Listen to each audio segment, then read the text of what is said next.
Welcome back to Season 3 of the Sober Motivation Podcast. Join me, Brad, each week as my guests and I share incredible and powerful sobriety stories. We are here to show sobriety is possible, one story at a time. Let's go! In this episode, we have Ashley, who shares about her journey from growing up in a single-parent household with attachment anxiety through her struggles with alcohol from her teenage years into her adult life. Ashley shares her experience of hiding her addiction, the trauma of losing a close family member to addiction-related causes, and the various stages of her drinking habits. She details her turning point, how she reached out for help, and her eventual path to sobriety. Ashley also discusses the importance of connection and overcoming addiction. And this is Ashley's story on the Sober Motivation Podcast. How's it going, everyone? Welcome back to another episode. Brad here. I wanted to do a quick little rant and ramble before we jumped right into this episode. An incredible story to come for sure. I recorded this with Ashley on my birthday, so that has passed already. It is not still when this episode gets released, my birthday. But I wanted to mention something because I, over the years, have obviously had countless people reach out. And the most common question ever asked is, how do I get sober? Like, how do I do what you're doing? How do I do what these other people are doing? And I think it's a great question, but it just scrapes the surface. Because what happens oftentimes is you'll mention a few ideas to people, and then they say, well, I've already done that. It doesn't work. I can't do that because of this. And it's just rhyme and reasons why they can't do maybe what's working for other people.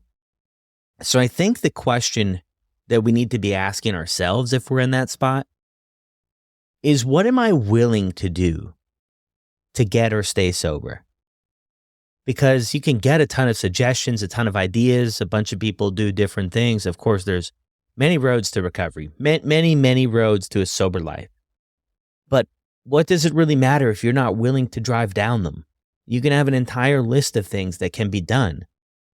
But without the willingness to take the first step, it doesn't really matter about what's on the list. So just something out there for if you're in a spot where you find yourself starting over, you're having relapses, whatever it is, ask yourself that question. What am I willing to do? And it's often suggested that we need to change people, places, and things to keep it short and sweet. So are you willing to change some of the relationships you have in your life, the places that you hang out, and what you do? And are you willing to plug into some support? Maybe outpatient program, rehab, detox?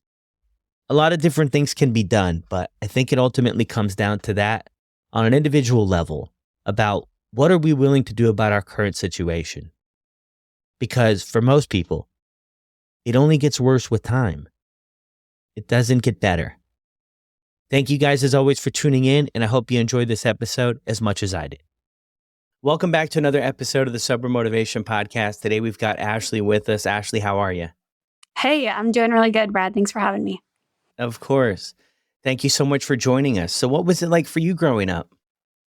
Oh, I've done a lot of thinking about that over the years. And for me, I grew up in a single parent family. My parents divorced when I was about 6 years old. My mom worked full time as a nurse, so she worked incredibly hard to provide there were 3 kids.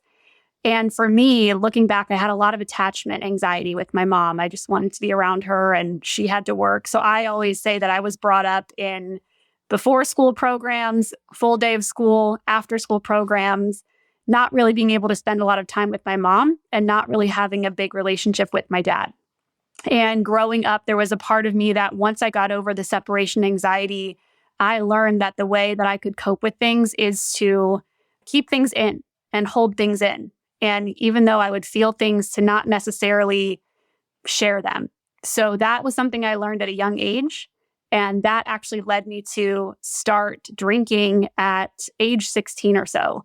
And I was really good at hiding it. One of my so-called superpowers became this privacy that I could have it all together on the outside. In high school, I was a great student. I was active in student council. I was athletic. But I was struggling with alcohol even back in my teens. And I got really good at lying. I got really good at sneaking around. I got really good at doing things that I would regret. And that really carried on through my college years. But growing up, I would say I was a very anxious child. and didn't feel like I had a comfortable space to share my feelings, even though I believe I have a parent that did the absolute best she could. So I channeled that into finding different ways to find relief and solace and connection. And that really led me to alcohol at a young age. Wow. Thank you for sharing that with us. Hey, I can relate on that sense. I have a twin brother. So my mom raised both of us, and she was a nurse too. And we actually had moved down to the US when she started nursing because we lived in Canada. And I remember that too, just her getting her foot in the door. She would have to work overnights, and then we would have sitters or different things like that, right? That would, help support the process. So it was like that too. And I can relate to that anxious feeling. And I have a lot of memories of wondering when she would be back, not completely understanding the whole thing. Were you the middle child? No, I was the youngest. So, youngest of three. And actually, part of my story is I have an older sister. My older brother was the middle child, and he struggled with addiction, and he passed away 9 years ago through complications with addiction. And it was very preventative. And so that was very traumatic for me to really witness a sibling go very publicly struggle. And the difference was he struggled inwardly and outwardly. I could keep it outwardly together, but I was struggling inwardly. And I think as the youngest, I would test the limits and I would see what I could get away with because my mom was a busy working mom. She was exhausted. And here I was trying to fit in and be social and be accepted and calm my nerves and anxiety. And that's what led me to my own struggles when I was in my teenage years. Yeah. So when you get that opportunity that arises for you to have your first drink, what's that experience like for you? Oh, it takes me back to just wanting so desperately to feel connected. I think I share my childhood and my, teenage years as I always felt like I almost fit in.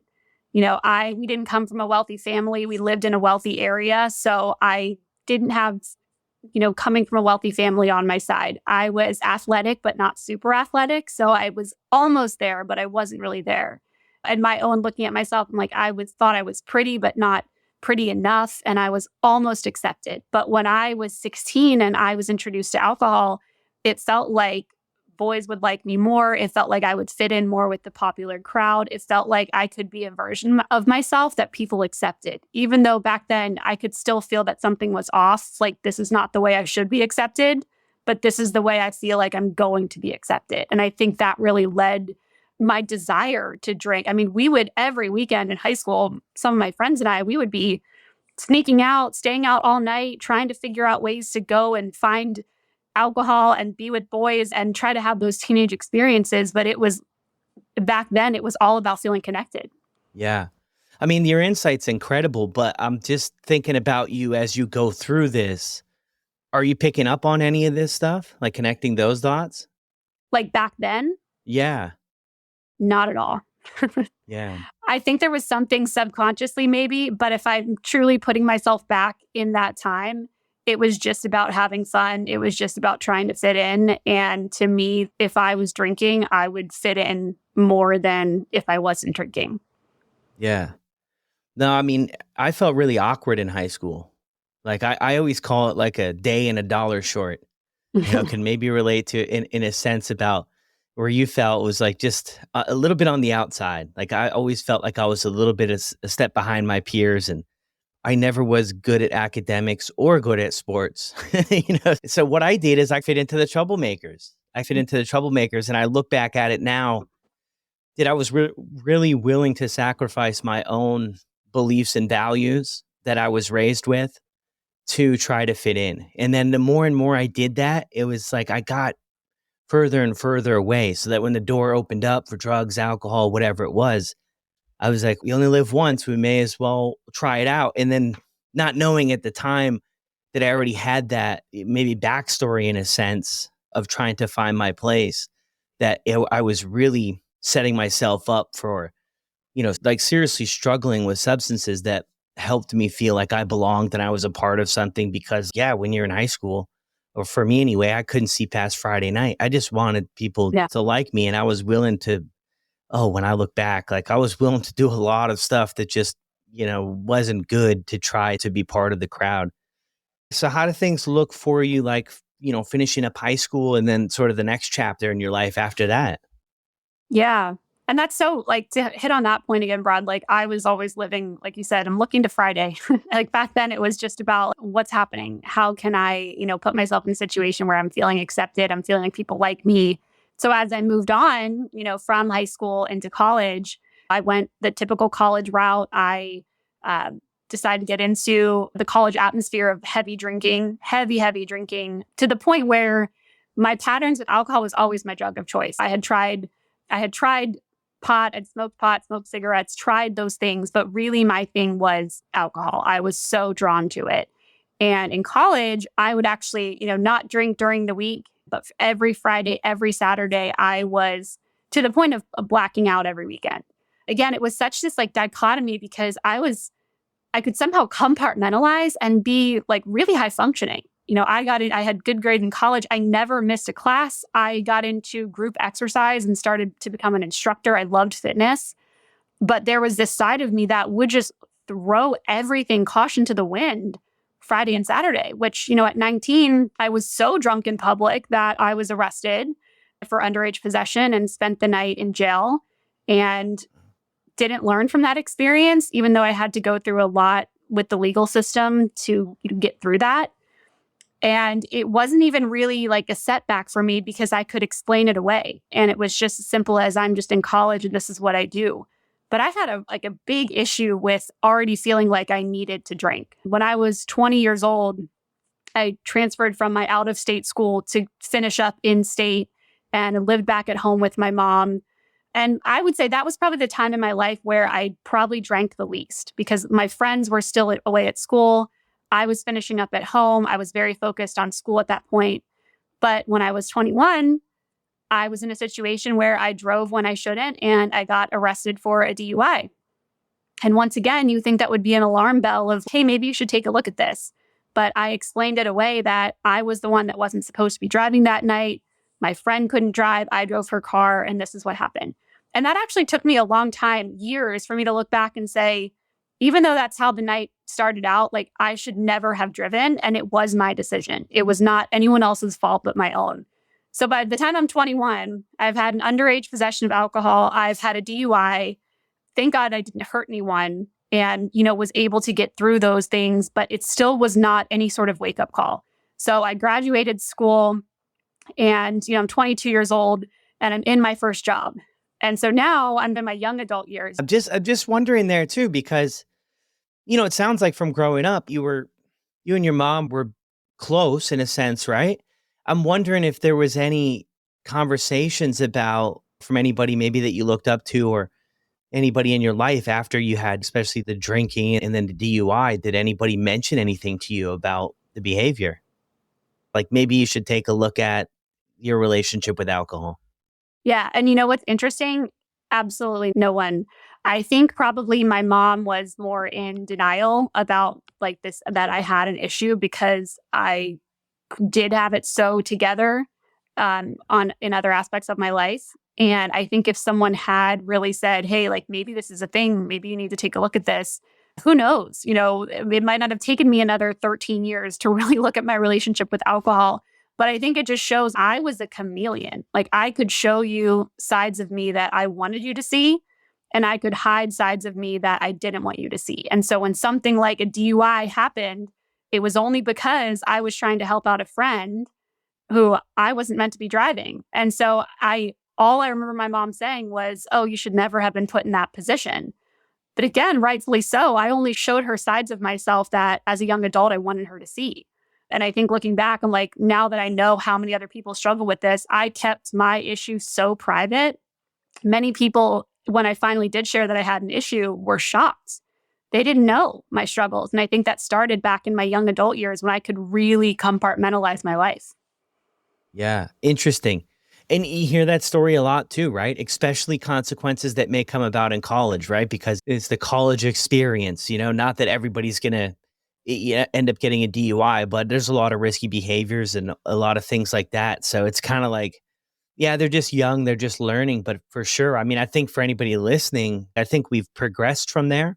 And it's an opportunity for an early intervention in a sense, right? Like from how we were going about things. And it's not that anybody is right or wrong in this situation. I think that we've all do the best we can in the situations we're in. But it is so interesting sometimes. But you also mentioned that other part, which I think is really interesting too, how you're checking all these other boxes in these other areas of life, and internally for yourself, you're in a confusing spot. Like, I can't have a problem with alcohol because, I mean, look at my resume over here type deal. And I think that's probably another thing, if I had to guess from hearing a couple stories in my day, that can help keep this thing going. So where do you go next?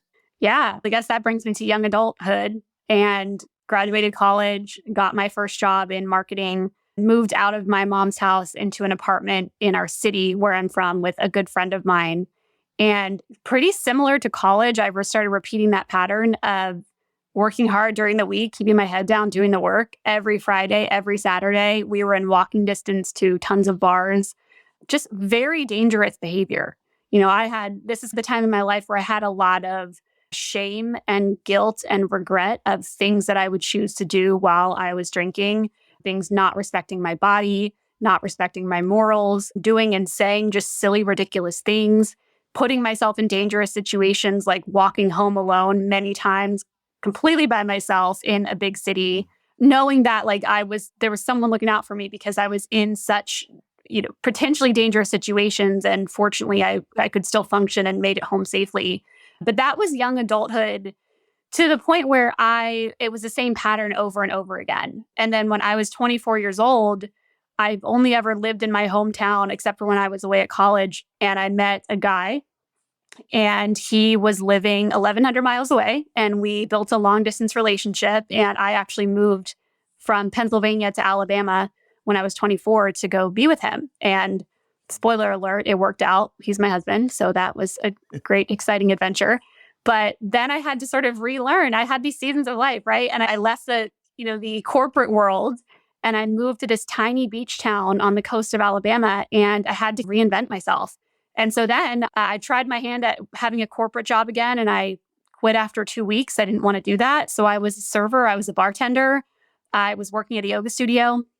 So for my young adult years, like after my corporate job sort of ended and I moved, now I'm in this environment with alcohol. Now I'm like fully surrounded by it. I worked at a golf course bar and grill. So you have people drinking all day, all night. I remember and getting into, again, some dangerous behavior. I would get into this habit at my job at the golf course where towards the end of the evening, I would start to pour wine into a styrofoam cup and I would sip on the wine like it was water, because I learned if I had a Pinot Grigio to drink, it would look like a Sprite or water. So I was very sneaky. And that sneaky side of me was, hey, it's 5:30. We're about to wrap up. I'm going to start sneaking wine into my cup. And I'm embarrassed again to this day to admit that there were so many times I shouldn't have driven home from my job. And again, that sneaky side of me was not caught essentially stealing alcohol from the company, the golf course that I worked for. But not only that, putting myself at risk every night that I was leaving. So this became an issue. My husband actually doesn't really drink. He never really did. And even back then, he was concerned. There were a couple occasions that I would come home visibly intoxicated, and he would be very concerned because I had driven. But again, I never had someone really sit down and say, hey, maybe this is something that you should take a look at. I also haven't mentioned yet that my family is very much into alcohol. My sister and brother-in-law own a brewery, and, they have always drank responsibly in front of me. I never saw this bad example of drinking too much. They always kept it very professional and casual. But in my family, alcohol was sort of this, way of life at social gatherings. So when I would go home for Thanksgiving or Christmas, there was always drinking. And I think it's unique that I didn't come from a family where people tended to get out of hand. It was all very controlled. So I have this example of a lot of people drinking, but people have their lives together. And that was reflective of me. I'm like, oh, I have my life together, but there's this side of me that I don't like to show people. And that really summed up my mid-20s to my later 20s. But we ended up getting married when I was 26 years old. And then when I was 27 years old was when my brother passed away unexpectedly. He had a lot of health issues and he was a drinker and he was a drug user and his heart gave out at 29 years old. And that was really traumatic for me to just have him one day not be there and to get the call from my mom. He was living at home at the time. We knew he was in poor health, but you never expect your 29-year-old brother to just not wake up. And that's what happened. And then 9 months after that, my dad, who I was estranged with for most of my life, passed away from lung cancer, who also had smoked for 40 years. And so when I took a look at that, later on down the road, like in 1 year, I lost both male members of my immediate family due to addiction. And I was headed down a similar path. I could just mask it. To me, I could mask it better because I was this high functioning person. And I wasn't ready to look at that when that happened. My drinking significantly increased after that. Yeah. And did you like plug into any support or anything when you had these things happen in your life at that time? I got myself into therapy, really more for grief counseling, but still, so like looking back, I never got into any kind of support for me potentially having an addiction issue. It was always about how do I process this loss? And I'm still grateful I did therapy, but I never had support when it came to looking at my own patterns. So you have all that stuff happen and then you recognize you're starting to drink more? Yeah, it definitely Yeah. picked up after that happened in 2015. Yeah. And it's interesting too, right? Because you have some of those strange people in the family, with the air quotes there. They're able to they keep it under control in a sense. We're trying to make sense of this. I remember early on in my journey, I'm watching these people and they're leaving stuff in the glass. And I'm just like, this is just really strange. I'm trying to make sense of it all between my ears about when I would have my first drink, what would happen is that the wheels would start turning between my ears about more and more and trying to get to this euphoric state that I once felt when I first started drinking. I felt the rocks come off my back. I felt really light. I felt like things made sense and I belonged somewhere.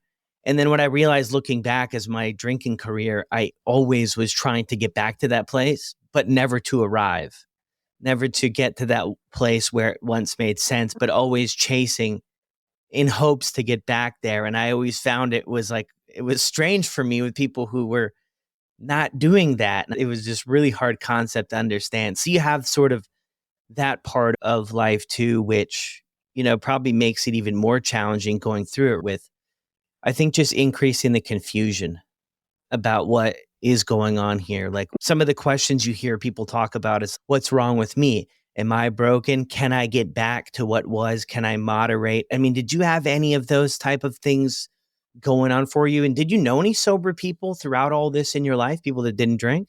Well, it's such a good question. I would say probably about 6 years ago, I started to ask those questions to myself. I started to think, do I have an issue with alcohol? Everyone I knew in my life at that time drank on some level. Whether it was my husband who truly could take or leave a drink. He never got into it. He has been drunk probably twice in his life and absolutely hated it.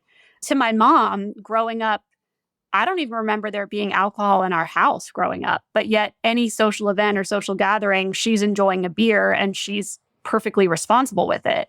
To my friends, who all of my friends drank at that time, I'm talking late 20s, early 30s, everyone did it. So when everyone's doing it, you think that it's normal. But I also remember confiding in my friend one time saying, I think I might be an alcoholic. Like, I feel like I need alcohol. And, I'd mentioned it to her a couple of times and she would always say the same thing. And she would say, you're not waking up and drinking vodka from a bottle, like you're fine. So we have these like misconceptions of, is an alcoholic the person stumbling on the street with a brown paper bag? Or could the alcoholic or someone who struggles with alcohol, however you would like to label it, could it be the high functioning person with a job and a family and pays their bills and takes care of themselves? And, I was running a health and fitness company for the last 10 years where people saw me take care of myself. And yet I was poisoning myself every single night. So yeah, and I think something that happened around about 5 years ago is I started seeking out sober people very privately, but I would find myself being drawn to people, whether it's fellow business owners or people on Instagram who were sober. And I wouldn't tell anyone, but I would start to look at their stuff. And I would start to think there are people that are around my age that have similar, personality traits, and they've decided to be sober. And that's really intriguing to me.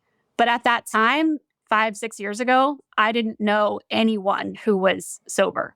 And so it was easier for me just to keep going along with what everyone was doing. And then waking up after a Friday night with friends thinking like, what did I say? I'm not putting myself in the dangerous situations I was in my 20s because I have a husband who was looking out for me and taking care of me. But I had such regret of doing or saying these things that would embarrass me and knowing that I had an issue, but not being able to talk about it with anyone. So that was a really lonely time in my life.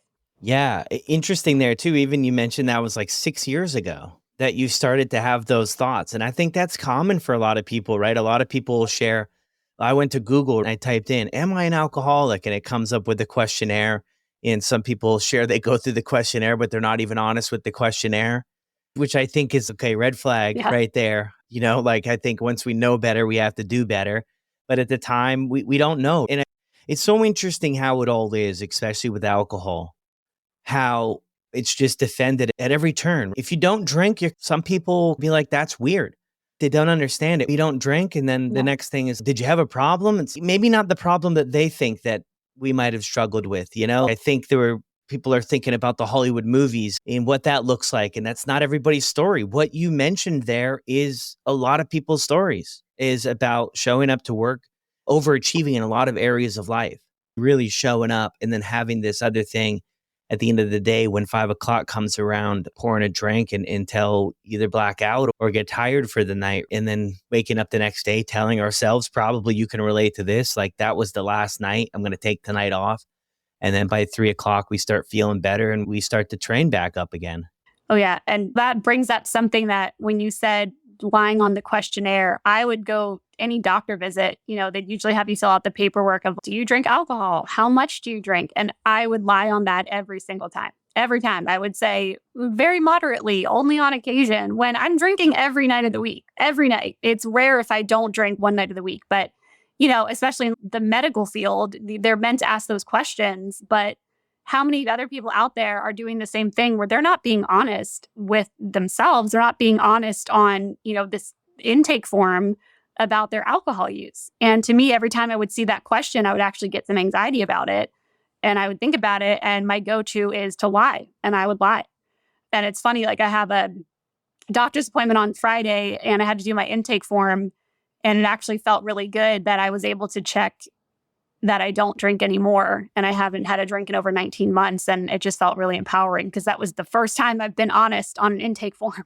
That is incredible. Yeah, it's so true. But I think a thing that keeps us stuck is that shame with it, right? Because, we're trying to figure that out. And we hear people talk about it. See, I used to hear a lot of people talk about, that guy struggles with alcohol, right? Like, what a loser, or why can't he figure it out or get it together? As I was growing up, or they have such a beautiful family and a great job, why can't they get this together? So I think like I took all that in as a young boy and as a teenager. And then when I was the one struggling, I didn't want people to go around and think I was just weak. Like I was just a weak person that just couldn't figure this out, because I was actually a strong person and I couldn't figure it out. And when I realized that, moving forward in the journey of sobriety, that it had absolutely nothing to do with being, weak or strong or whatever that stuff was. But that was the feedback I heard about, those were the people who struggled with it and they threw everything away. And, why would they do that? Great job and everything. And they threw it all away and they just couldn't get it figured out. And it's that shame that kind of gets poured onto things. And I think it's tough too, because I'm with you. I didn't have any role models in my life that were sober. I didn't know what it looked like, right? So sober's lame. That's boring. Come on. What are we going to do on a Friday night? Are you kidding me? This is ridiculous. There's no way. And that's why I think it's so important that we continue to share these stories to like let people know that, hey, we're just regular people out here enjoying the other side of things. Yeah. And that kind of leads me to how I got sober. So that was, and I'm 36 years old now. So taking you through my life, I think, you've been listening to my story, I'm this compartmentalizing person who can have their life together on the outside, but was really questioning things on the inside. And in that time, I had 2 children. And those 2 pregnancies were the only time that I had taken any kind of time off of drinking ever. since I was 16 years old. And I'll be really honest, even then, I was still taking some sips of alcohol. Like I was, I would not sit there and have a drink, but I would have sips and I just could not wait to get back to being able to drink, which showed how much, looking back, it showed how much control that alcohol really had over me. But I had 2 children. And in 2022, I was seeking a business coach. I run my own business and I've always had trouble connecting with people on the friendship, the emotional level.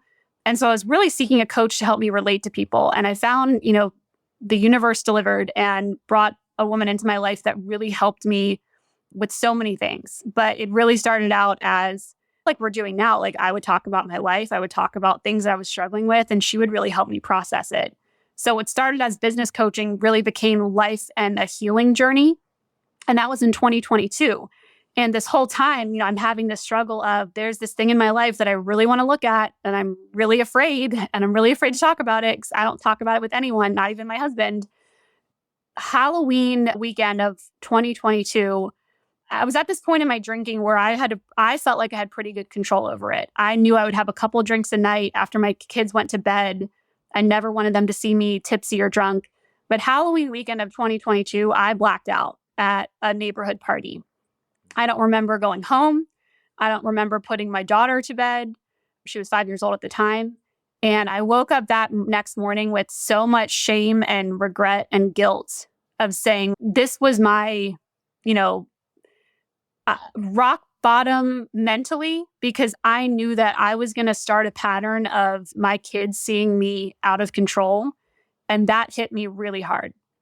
So prior to this, I had been coaching with, my coach for about 6 months. This happened, Halloween weekend of 2022. And the next 2 months was me really looking at my life without alcohol.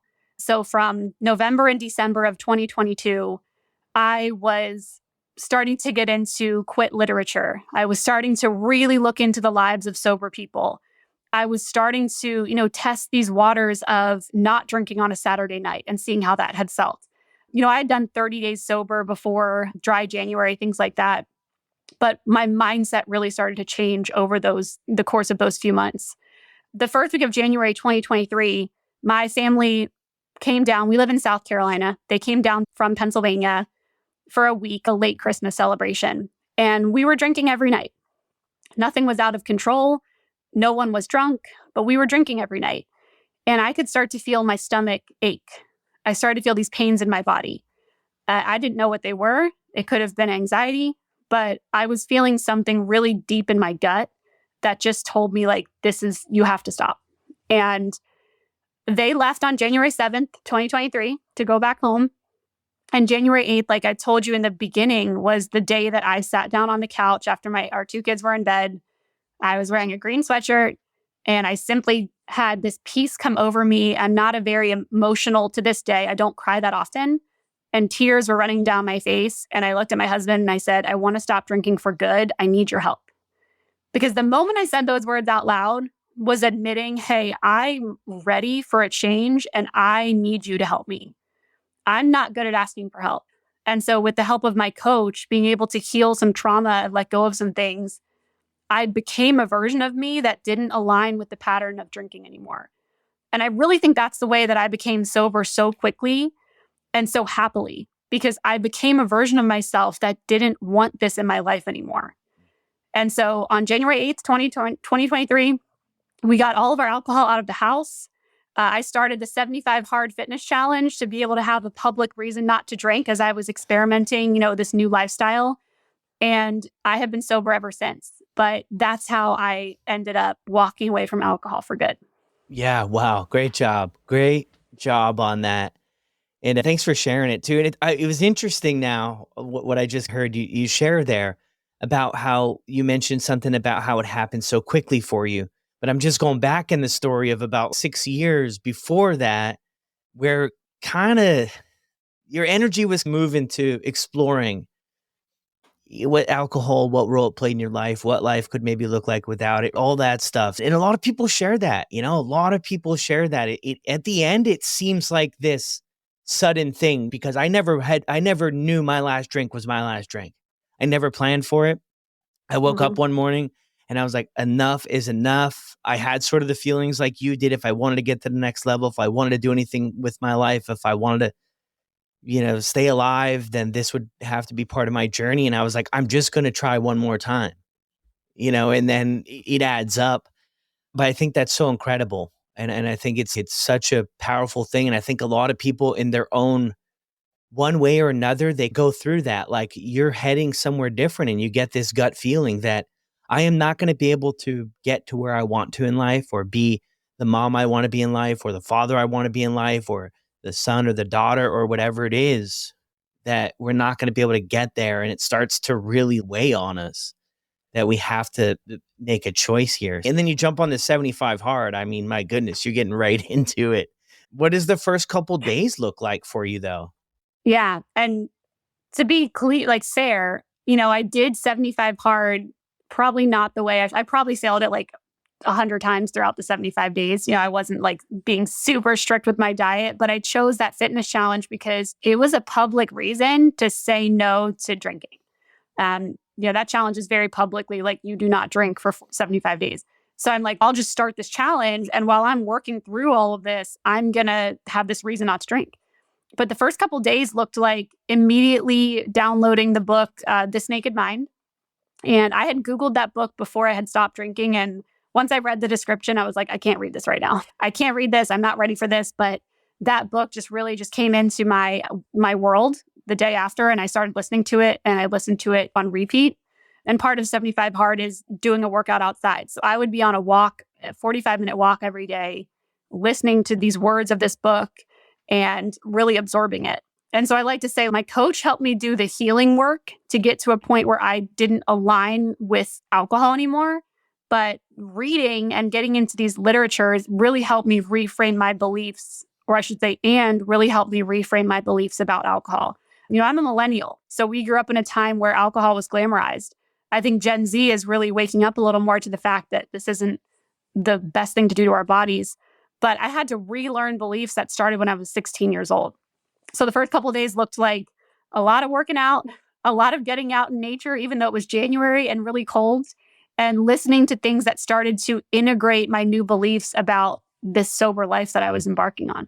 Yeah, I love that. That's great. And I mean, Annie Grace's This Naked Mind is probably, the most popular book out there about looking at things for what they are. I'm interested too, backing up a little bit. I missed this because I always love asking this about when you talk to your husband, because you've been, if I'm getting the story right here, not that you're living two different lives, but you have sort of this thing that you're struggling with alcohol, that you're struggling to ask for help with for so long. And then you come out of maybe the blue and you're emotional and you're asking, hey, I need your help with this. I mean, how does he respond to that? Yeah, it's such a good question. I think that I know that I'm very grateful and very blessed to have such a supportive partner, because he immediately said, what do you need? What do you need? We'll do it. He, like I said, too, I've since have talked to so many people whose partners, drink or maybe even drink more than they do. And I know that doesn't always go this way. But for me, it was immediate support. And I felt so safe with him. I didn't feel like there was shame around me saying these words out loud. It was immediately like, I support that. What do you need from me? And he stopped drinking that same day too. And it was, really beautiful thing that this was never a thing for him. And I was almost jealous in a way. I'm like, why isn't this a thing for you? Like, how can you, you mentioned, people leaving drinks half full or half empty. I'm like, how can you do that? I could never do that. If I'm committed in my life, and that included my drinking. But it was just funny because I admired his relationship, take it or leave it, with alcohol, but him showing me that immediate support was huge. And, I talk to so many people now, and if they don't have that support in a partner, I encourage them to find it in someone, because having that, like someone have my back so immediately, I think was really huge as I was starting this whole new way of living. Yeah. And it's so true. If you don't have it at home, find a community or find people, friends or other family members of somebody that you can, walk through this with. Because I always feel if we don't tell anybody, because there's a lot of people and everybody's situation's different. And I'm definitely not saying there's a right way to go about this or a wrong way. But I do find that people who do talk to other people, they have better success whether it be accountability, whether it just be somebody to talk with this about, to get the secret out there. I just find that they seem to have more success than people who just keep it, because it's easy to talk ourselves into the next drink, right? I did it so many times. I'm going to get sober, and then it would just be me against me, and I would just get wrecked every time. I never stood a chance against myself. I would just talk myself into it. I'll drink tonight, I'll quit tomorrow. Yeah, you're right. That's what you're going to do. And that never worked. I mean, I love that you were able to. And you're so right, though, for a lot of people's situations, it is really difficult because there's not that support as close to home. I wonder, too, if in a lot of relationships, whether it be marriage or couples or girlfriends or however it lands for people, I wonder, that's a lot of time what we hear brings us together. A lot of relationships, we can let our guard down and we connect over alcohol. And then if we don't have that, I think it can be scary for everybody involved about, oh my gosh, what are we going to do now? Thanks for sharing that, though. So how long was it after that you quit drinking that you shared it with the world? Yeah, this was about probably 45 days or so after I'd stopped. I didn't actually plan to make this a big thing. I had a very minimal Instagram presence. I posted a lot on social media because my fitness business is online based. So I'm used to sharing parts of my life, and I didn't really expect to share it. Something really came over me. It was mid-February, and it was a Sunday night, something with me and Sunday nights, and I felt like I want to share this. Like 75 Hard was not over yet, not even close. And I wanted to share the real reason that I was doing this fitness challenge. And I shared it, ripping the Band-Aid. Like that was probably the most vulnerable that I've ever been. And, the reaction was pretty mind-blowing of not only people supporting me, but I couldn't tell you how many messages I started getting behind the scenes of people being like, thank you for sharing. I'm struggling with something similar, or my partner is struggling with something similar. I was like overwhelmed. I didn't know what to do. I wasn't like any counselor or anything. And I was just someone that had shared my journey. I did the best I could to just respond to everyone and offer them support back. And a couple months later, I had a couple reels go viral. And, my following grew like crazy in the matter of 2 weeks. And to say that, the messages started pouring in was an understatement. People had found my page and it was primarily talking about my sobriety. And there was one point that I'm like, I can't even keep up with the messages that I'm getting. And I say that to say everyone who reached out was struggling, or someone that they loved was struggling. And to me, I'm like, I have to do something. Like, I don't know what I'm doing, but I have to do something. And so almost a year ago, in October of last year, I opened up an alcohol-free community on Facebook just for a place, for community. I know you've built communities too, and you know the power of it. And, we've grown to about 2,000 people in this community. And it's just a place where people can share and connect and understand that they're not alone. And then a couple months ago, I went through a Recover Coach certification. I wanted to be able to have more tools to help people on their journey. And leading up to, my business partner and I are in October, so the 1-year anniversary of opening our alcohol-free community, we're launching a sobriety course, Elements of Sobriety. And it's going to be a 4-week course with a whole lot of support and Zoom calls and emails and my way of giving back, because I've finally found support in a community that, I want to be able to offer them something that has been so helpful to me, which is coaching, encouragement, and support. So going viral, so to speak, was very overwhelming and, very humbling. And you get a lot of positivity and get some negativity thrown in there. But ultimately, my life has been unrecognizable for the last year of the people that I have met through sharing my story. We've launched a business that hosts sober retreats. And a lot of these people that have come to retreats have become such great friends of mine. And that is all because I decided to share my story with the world. So that's pretty cool. Wow, isn't that ever pretty cool? You skated over the negativity part, though. If something goes viral, the stuff out there is crazy. But it comes with the territory. Yeah. Yeah, I can't help but think, I don't think any of us desire to go through the pain, right? None of us set out on this journey of our first drink to, go through the difficult time that it is, right? So alone and everything else. But part of me is like leans towards, what if it was all for something? What if it was a weird thing in that sense. I was thinking my birthday today, I'm 37, and I was just thinking about that, like when I go back and change anything in my life, I heard a lot of people, I took a lot of wrong turns, a lot. And I don't know if it's like the wrong answer, but my answer is no. I don't think I would, because where I am right now, I'm the most content I've ever been in my life. And if I would have changed Mhm. one little thing, or, like one little turn would have went the other way, there's a high probability that I don't end up exactly where I am right now. And I'm even hearing your story and how you've turned sort of the pain in a sense into a purpose. And none of it would have been possible, though, if you didn't go through what you went through. And you seem really content and happy with the ability to give back and help others. And who knows what the future holds. Does any of that make any sense? Completely makes sense. I think I would answer the same way. Would I go back and change anything? How would I change something knowing that it might not have me end up here? Where I am now with being able to experience, I call it like the magic of a sober life, and being able to find, we're very close in age, 36 years old, to be able to find childlike fun again, being able to dream again, being able to make new friendships, being able to, have the opportunity to build resources and build communities that will help people. I wouldn't risk that. I wouldn't risk changing anything in my past that would not have gotten me here. And most importantly, it's like the optimism that I'm sure you feel too, of looking forward and thinking like, okay, chapter 37, what does that look like for you? Because I know for me, my 30th birthday, when I was so drunk and hungover and filled with anxiety, looks so much different than my 36th birthday, when I had a great dinner and got in bed and woke up clear headed and got to dream about the next year ahead. Like, it's such a gift, and I wouldn't change anything because it got me here. Yeah, that's it. That's so incredible.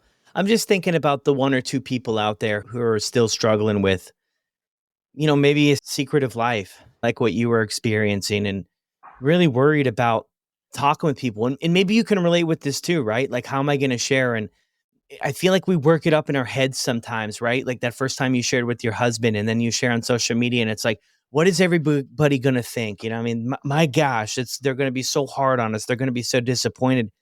But I think people often surprise us about their support, and Mhm. like, we can't expect them to help out with something they don't know about if we don't tell them, So what would you say to somebody who's in there right now? They're in the thick of it, right? They're into the back and forth. They know they want to give up drinking. There's stuff holding them back. What would you mention to them? I would say reach out to someone that feels safe to you. And that could be a stranger on the internet. That could be me. That could be you. I've gotten messages of someone just saying, I am drunk right now and I don't want to be. And I just needed to tell and I think having the courage to reach out, it doesn't mean you're weak. Take it from someone that always considered herself to be cool, calm, and collected and could figure anything out. And if you knew me from the outside, I had it all together. If you saw me from the inside, I was struggling and desperately wanted someone to confide in. I would say to that person struggling right now that it doesn't label you as someone that can't function or can't live your life or isn't strong. It shines the humanity in you that we all need someone. And I was just talking to one of my clients today, and she had mentioned that her supervisor had struggled with addiction. And her supervisor told her that, she believes the opposite of addiction is connection.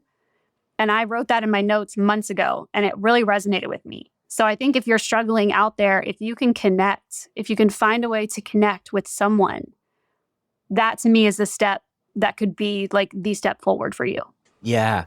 Beautiful. I love that. I love that saying, connection is the opposite, because I mean, if we go back in your story, we go back in my story, that's what we were longing for this entire time. And we got connected with the booze. We got connected with alcohol. And if we go back, then that's what we look at. And then that's our way out of this whole thing, is to connect with, safe people or supportive people, or people that are on this journey, this quest together with us, people that have been here and come before us that can help shine the light, through what feels like a never ending dark tunnel at times, to find our way out. Ashley, incredible story. Thank you for joining and hanging out and sharing it with us. Is there anything else you want to mention before we sign off? Brad, happy birthday. I'm so grateful that I get to be your birthday guest. And I was really a great pleasure to talk with you. And I would just say that, to your listeners, you've built such an incredible community. And I want to thank you for having me be a part of it. And, we are offering our course in October. And if anyone is interested, you can learn more on my Instagram. Community is key. And the one thing that I love about this course is once they're through the course, we have a built-in community that continues the support. And I think to me, watching people connect in community has been the real game changer. It goes back to, the opposite of addiction being connection. So I just want to thank you again for your time and that it's just been a pleasure to be here. Yeah, thank you too. And I hope everything goes well in October. I'm sure it will. And in the meantime, we'll just keep getting another day, right? One day at a time. Well, there it is, everyone. Another incredible episode here on the podcast. Thank you, Ashley, so much for jumping on here and sharing your story. What an incredible story it is. I think there's going to be a ton of people out there who can relate to this, about how this thing progresses over time, and then also about not aligning anymore with who we were, and that strong desire to change can become a springboard for setting us off on the right path of sobriety and plugging into support. I'll drop Ashley's contact information or Instagram down in the show notes below. And if you have not left a review yet on Apple or Spotify, jump over there and drop a written review on Apple, 5 stars on Spotify, and I'll see you on the next one.